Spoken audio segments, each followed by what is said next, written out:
கர்த்தரின் பரிசுத்த நாமத்துக்கு ஸ்தோத்திரம் உண்டாவதாக. தேவன் ரொம்ப நல்லவர், வல்லவர், அவர் கிருபை என்றும் உள்ளது. நாங்கள் இந்த இடத்துல நிற்கிறது நிர்மூலம் ஆகாதிருக்கிறது தேவனோட சுத்த கிருபையால் தான்.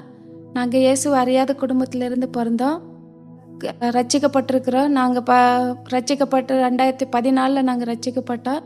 அதுக்கு முன்னாடி என் குடும்பத்தில் வந்துட்டு எனக்கு ஒரு தம்பி, அப்பா, அம்மா, நாங்கள் சின்ன குடும்பம் தான். எனக்கு கல்யாணம் ஆனதுக்கப்புறம் எங்கள் வீட்டுக்காரர் வந்துட்டு எனக்கு ஒரு குழந்தை இருந்துச்சு. 4 வயசில் அவர் விட்டுட்டு போயிட்டாரு. அதுக்கப்புறம் அப்போ இருந்து நான் அம்மா வீட்டில் தான் இருந்தோம்.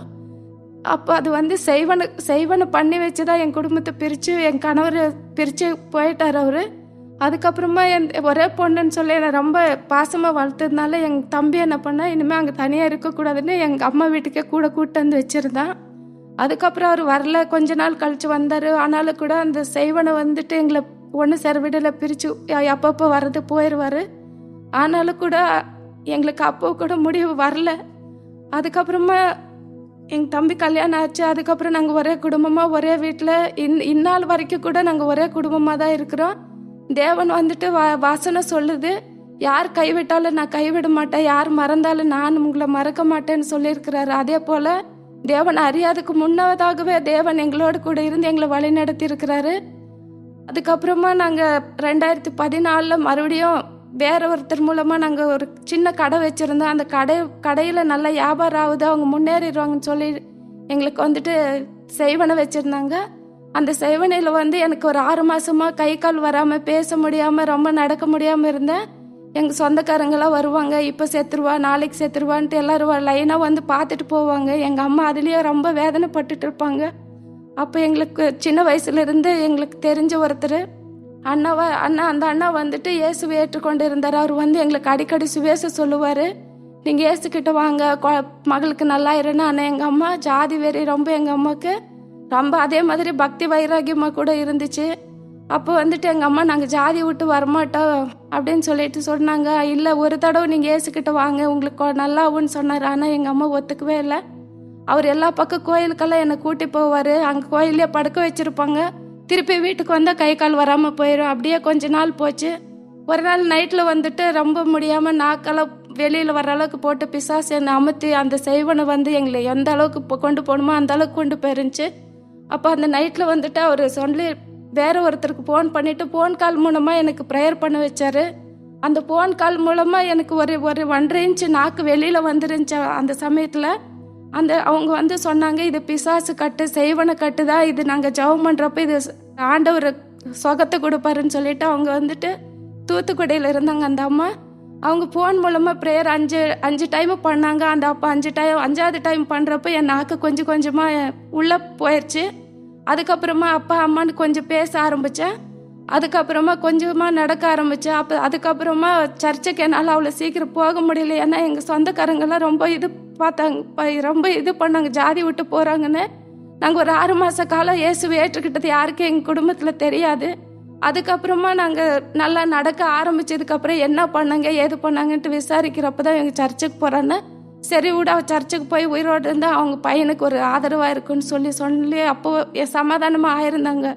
நாங்கள் இயேசுவை ஏற்றுக்கிட்டோம். அதுக்கப்புறம் 2014 நாங்கள் குடும்பமாக 10 பேர் ரசிக்கப்பட்ட எங்கள் குடும்பம் ஒரே தான். அப்பா, அம்மா, தம்பி பசங்க, தம்பி சம்சாரம்னு நானே எங்கள் பையனும் எல்லாருமே ரசிக்கப்பட்டோம். அதுக்கப்புறம் ரசிக்கப்பட்டதுக்கப்புறம் கூட எங்களுக்கு ரொம்ப சோதனைகள் எல்லாம் வந்துச்சு, உயிர் இழப்புகள் வந்துச்சு. கூட பிறந்து தம்பி இறந்துட்டா, அப்பா அம்மா இறந்தாங்க, என் கணவர் கூட இறந்துட்டாரு. அப்போ சொன்னாங்க, இயேசுவை ஏற்றுக்கிட்டதுக்கு அப்புறம் தான் உங்களுக்கு இந்த மாதிரி எல்லாம் ஆயிருக்குது, எல்லா உறவுகளும் இழந்துட்டீங்க, இன்னும் அந்த இயேசுக்கிட்ட ஏன் போறேன்னு சொல்லிட்டு எல்லாரும் சொன்னாங்க. நாங்கள் ஆனால் ஒரே வைராகியமாக இருந்த ஆண்டவருக்குள்ள நம்ம இனி எந்த தெய்வத்தையும் போய் பார்க்கக்கூடாது, ஜீவனுள்ள தேவன் இயேசுதான்னு நாங்கள் ஏற்றுக்கொண்டோம்.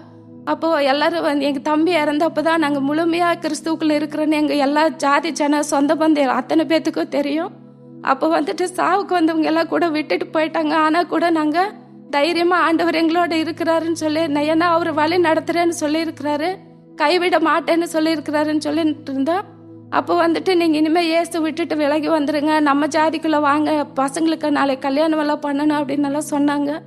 நாங்கள் அப்போ வைராக்கியமாக சொன்னோம், நாங்கள் இயேசு தான் தெய்வம்னு நாங்கள் தெரிஞ்சிருக்கிறோம். இவ்வளோ நாள் நாங்கள் பொய்யான கடவுளை வணங்கிட்டு இருந்திருக்கிறோம், எங்களுக்கு தெரியல. 3 பேர் தான் எங்கள் குடும்பத்தில் இறந்துருக்குறாங்க. 3 ஆம்பளை பசங்க எங்களுக்குள்ளே இருக்குது. நாங்கள் அதை கரையை சேர்த்தணும், நான் ஒழுக்கமாக வளரணும், எங்கள் சந்ததி ஆசீர்வதிக்கணும், நாங்கள் ஏசுக்கிட்ட தான் போவோம்னு சொல்லுவேன். இன்னைக்கு வரைக்கும் கூட அந்த போராட்டம் இருக்குது எங்களுக்கு. அதுக்கப்புறமா ஒரு 2015-16 அப்புறமா பாஸ்டர் ஐயா, இந்த அசம்பிளி ஆஃப் எல்ஷடாய் பாஸ்டர் ஐயா பாஸ்டர்மா வந்துட்டு எங்கள் ஊருக்கு வந்திருந்தாங்க. எங்கள் ஊர் வந்து சித்திரதுர்கா. அங்கே அவங்க வந்தப்போ தான் எங்கள் பசங்க மூலமாக அவங்க பசங்க மூலமாக தான் இந்த குடும்பம் ஃபேமிலி எங்களுக்கு அறிமுகமாச்சு. ஆனால் அந்த சமயத்தில் நாங்கள் எல்லாத்தையும் இழந்திருந்தோம். அப்போ யாருமே இல்லை நமக்கு. நம்ம என்ன பண்ணுறது? பசங்களை வச்சுட்டு நாங்கள் 3 பேரை விதவைங்களாக இருக்கிறோம். பசங்களே எல்லாம் சின்ன வயசில் இருக்குது. என்ன பண்ணுறதுன்னு தெரியாமல் தவிச்சிட்டு இருந்தப்போ தான் எங்களுக்கு அசம்பிளி ஆஃப் எல்ஷடாய் மூலமாக பாஸ்டர்மா எங்களுக்கு பழக்கினாங்க. அவங்க மூலமாக தான் நாங்கள் இந்த பெங்களூர் பட்டணத்துக்கு வந்தோம்.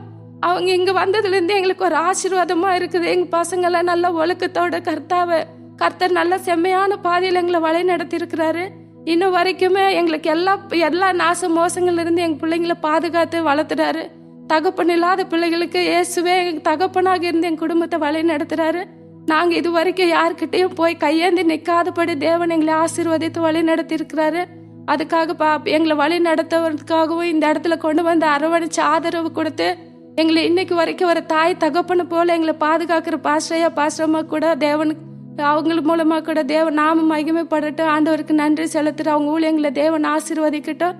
அது மாத்திரம் இல்லாம எங்க பையனுக்கு வந்து எங்க குடும்பத்துல சாபக்கட்டு இருக்குது. உங்க மாமனார் வீட்டை விட்டு போயிட்டாரு, உங்க வீட்டுக்காரர் உங்களை விட்டு போயினாரு, அதே மாதிரி உன் பையனை கூட போயிடுவான்னு எல்லாரும் எதிர்பார்த்து இருந்ததை தேவன் அதை உடைச்சு சாட்சியாக நிறுத்தி இருக்கிறாரு. எனக்கு ஒரு வைராகி இருந்துச்சு. என் தலைமுறையில் 3வது 4வது தலைமுறை வரைக்கும் பாவங்களை விசாரிப்பேன்னு வசனம் சொல்லுது. ஆனால் என் பையனோட தலைமுறை வந்து 4வது தலைமுறையில் எங்களுக்கு ஒரு விடுதலை தேவன் கொடுப்பாருன்னு அந்த நம்பிக்கை விசுவாசத்தோட நாங்கள் இயேசுக்குள்ள உறுதியாக இருக்கும்படி தேவன் கிருபை செய்திருக்கிறாரு. அப்படியாகவே என் பையனுக்கு கூட நல்ல ஒரு பொண்ணு திருமணம் நடக்க தேவன் கிருபை செஞ்சு என் சந்ததி ஆசீர்வதித்து பேர குழந்தை கூட தேவன் கொடுத்துருக்கிறாரு. நான் 2014 இறந்துருவா, 13 இறந்துருவான்னு ஜனங்கள் எதிர்பார்த்தேன். அவங்களுக்கு முன்பாக கர்த்தர் இவ்வளவு நாள் எனக்கு ஜீவன ஆரோக்கியத்தை கொடுத்து என் சந்ததியை பார்க்கும்படியாக தேவன் கிருபை செய்திருக்கிறார். அதுக்காக கோடானு கோடி நன்றி.